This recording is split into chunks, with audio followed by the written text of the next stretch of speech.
Caesarean होऊन खूप वर्ष झाली आहेत, पण तरी पण इंजेक्शन घेतलेली तुमची कमरेची जागा दुखतेय का? किंवा तुमचं कुठलं तरी पाठीच्या मणक्याचं ऑपरेशन झालेलं आहे, पण तरी जिथे अॅनेस्थेशिया घेतलाय ती जागा कधी कधी दुखते. तुमच्या बाबतीत पण असं होतं का? चला आज याविषयी जाणून घेऊया. हॅलो, मी doctor Ketaki and welcome to my YouTube channel. आज आपण बघूया की काही काही वर्षानंतर स्पेसिफिकली इंजेक्शन घेतलेली कमरेची जागा का दुखते. त्याला कुठलंही कारण नसतं वेगळं, पण तरीही बऱ्याच बायकांना वाटतं की आम्ही इंजेक्शन घेतलेलं आहे म्हणून ती स्पेसिफिक जागा दुखते. असं खरंच आहे का? सगळ्यात आधी जाणून घेऊया स्पायनल इंजेक्शन म्हणजेच एपिड्युरल इंजेक्शन म्हणजे काय. ज्यावेळेला तुमची प्रसूती होत असते त्यावेळेला काही काही बायकांना कळा सहन होत नाहीत. अशा वेळेला त्या कळ्यांची तीव्रता कमी करण्यासाठी एपिड्युरल इंजेक्शन घेतलं जातं. किंवा जर कुठल्या व्यक्तीचं ऑपरेशन करायचं असेल की ज्यासाठी आपल्याला पायाखालची जागा किंवा कमरेखालची जागा बधीर करायची आहे, तर अशा वेळेला एपिड्युरल इंजेक्शन किंवा स्पायनल अॅनेस्थेशिया दिला जातो. कधी काळी घेतलेल्या इंजेक्शनमुळे कंबर दुखते याच्यात काहीही तथ्य नाहीये. प्रेग्नन्सीमध्ये स्त्रीच्या शरीरात खूप बदल होत असतात. बाळाचं आकारमान वाढत असतं, त्यामुळे पोट, कंबर इकडचे जे स्नायू, लिगामेंट्स किंवा बाकीचे सॉफ्ट टिश्यूज असतात ते थोडेसे लॅक्स होतात, म्हणजेच ते थोडेसे मऊ पडतात. हे कशामुळे होतं?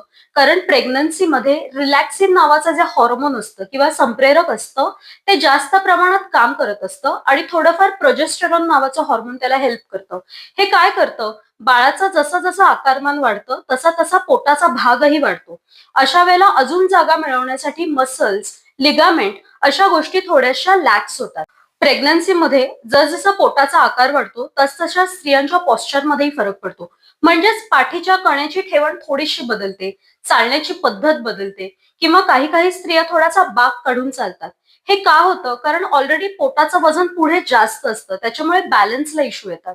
ज्यावेळेला डिलिव्हरी होते, स्पेसिफिकली ज्या स्त्रियांचं सीझर म्हणजे सी सेक्शन झालेलं आहे, हे ऑपरेशन अतिशय डीप असतं, पोटाच्या आतल्या लेअर पर्यंत कट्स गेलेले असतात.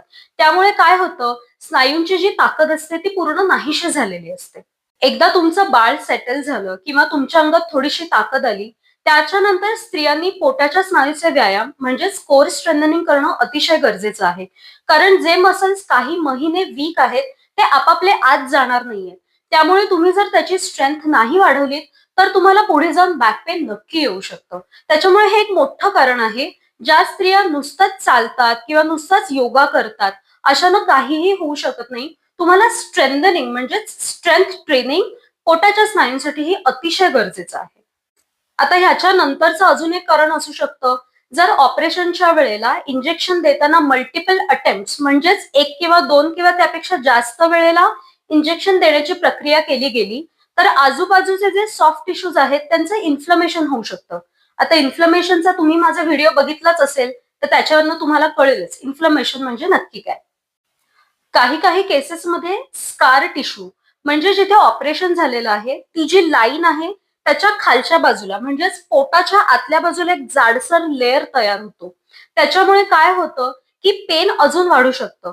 त्याच्यामुळे ज्यावेळेला तुमचं ऑपरेशन होतंय, ज्यावेळेला टाके पूर्ण भरतायत, त्यावेळेला ती जी थिन लाईन आहे किंवा जी पातळ लाईन आहे टाक्यांची, तिथे तुम्ही गोलाकार हळूहळू हळू मसाज करणं अपेक्षित आहे. चोळायचं नाही, अतिशय हळूपणाने असं गोल गोल गोल असं असं तुम्ही आपापल्या हातानं जरी केलं तरी त्याचा खूप जास्त फायदा होतो. डिलिव्हरी नंतरच्या कैक वर्षानंतर येणाऱ्या बॅक पेनचं अजून एक कारण असतं म्हणजे पेल्विक फ्लोअर मसल इनस्टेबिलिटी किंवा वीकनेस.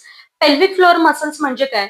पोटाच्या पुढचे स्नायू, कमरेचे स्नायू आणि खालचे जे स्नायू जिथे आपली वजायना असते असे स्नायू. या स्नायूंची जर ताकद कमी असेल तर त्याच्यामुळे सुद्धा तुम्हाला बॅक पेन येऊ शकतं. आणि ह्यानंतरचं सगळ्यात महत्वाचं कारण म्हणजे calcium and vitamin D3 deficiency. Yes, जर तुम्हाला या दोन गोष्टींची डेफिशियन्सी असेल म्हणजेच कमतरता असेल तर तुम्हाला हे पेन येऊ शकतं.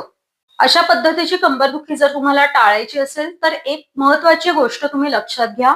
जसं जमेल त्याप्रमाणे तुम्हाला हालचाल करणं गरजेचं आहे आणि स्ट्रेंथ ट्रेनिंग म्हणजेच त्या त्या स्नायूची ताकद वाढवणं अतिशय गरजेचं आहे. त्याच्यामुळे लवकरच तुमच्या जवळच्या फिजिओथेरपिस्टना भेटा आणि याविषयी अजून योग्य ते मार्गदर्शन त्यांच्याकडनं घ्या. थँक्यू.